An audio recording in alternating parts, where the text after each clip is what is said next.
Throughout my life, I have always hoped for better. I had hoped, wrong page. That wasn't my fault, I promise. Anyway, my name's Blain. I'm here to give my testimony.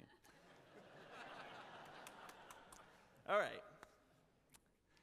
People often label the sky as being simply blue, but I'm here to tell you that it would be a mistake to undermine the complexity of the sky to just a single color.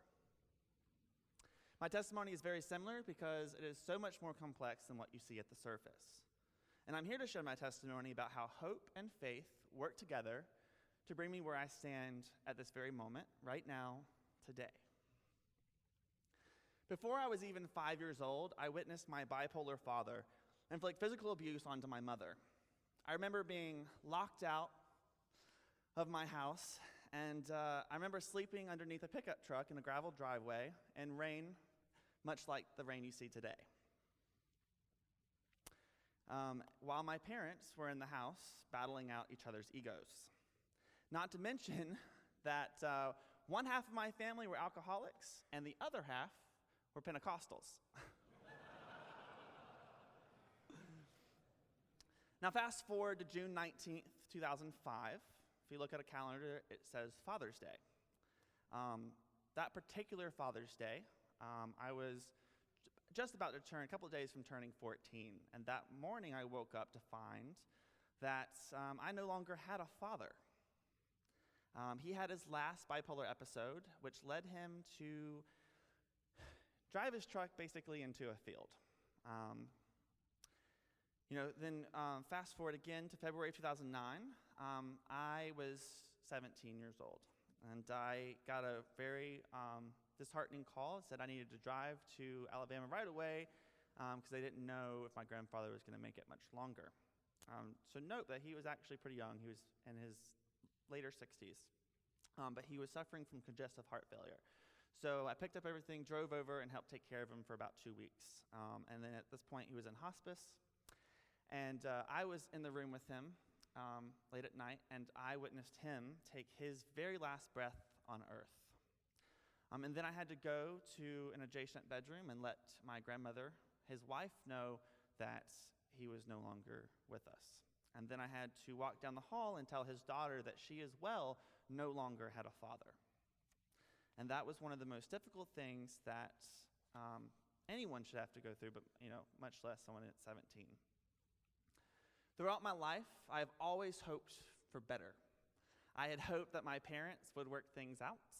I had hoped that my father would overcome his mental disorder.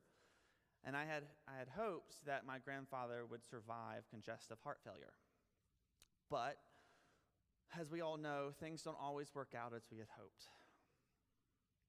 However, I am a huge believer in hope, but I also know that faith is the belief that no matter what happens, I know that God will provide what's needed and will provide what could be better than I could ever have imagined. So after my father passed, I got the opportunity to travel to Durban, South Africa. That's like over 8,000 miles away. And then right after that, soon after my grandfather's death, God led me to go to Costa Rica. Both of those were mission trips. So he turned something that was a tragedy into something that was life-changing. In Proverbs 3:5-6, it reads, "Trust in the Lord with all your heart. Lean not on your own understanding. In all your ways acknowledge him, and he shall guide your paths." Every single day I feel his presence, and he is leading me to do great things. And so on May 27th, I am jumping on a plane to travel to Beijing, China.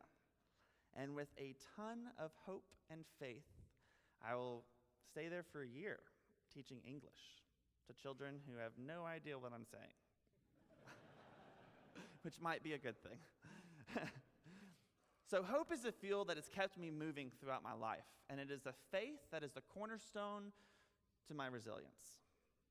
I know whatever I hope for in life, God will always provide what's needed, and what he has for all of us, each and every one of you, is abundantly greater than what you could ever dream for yourself.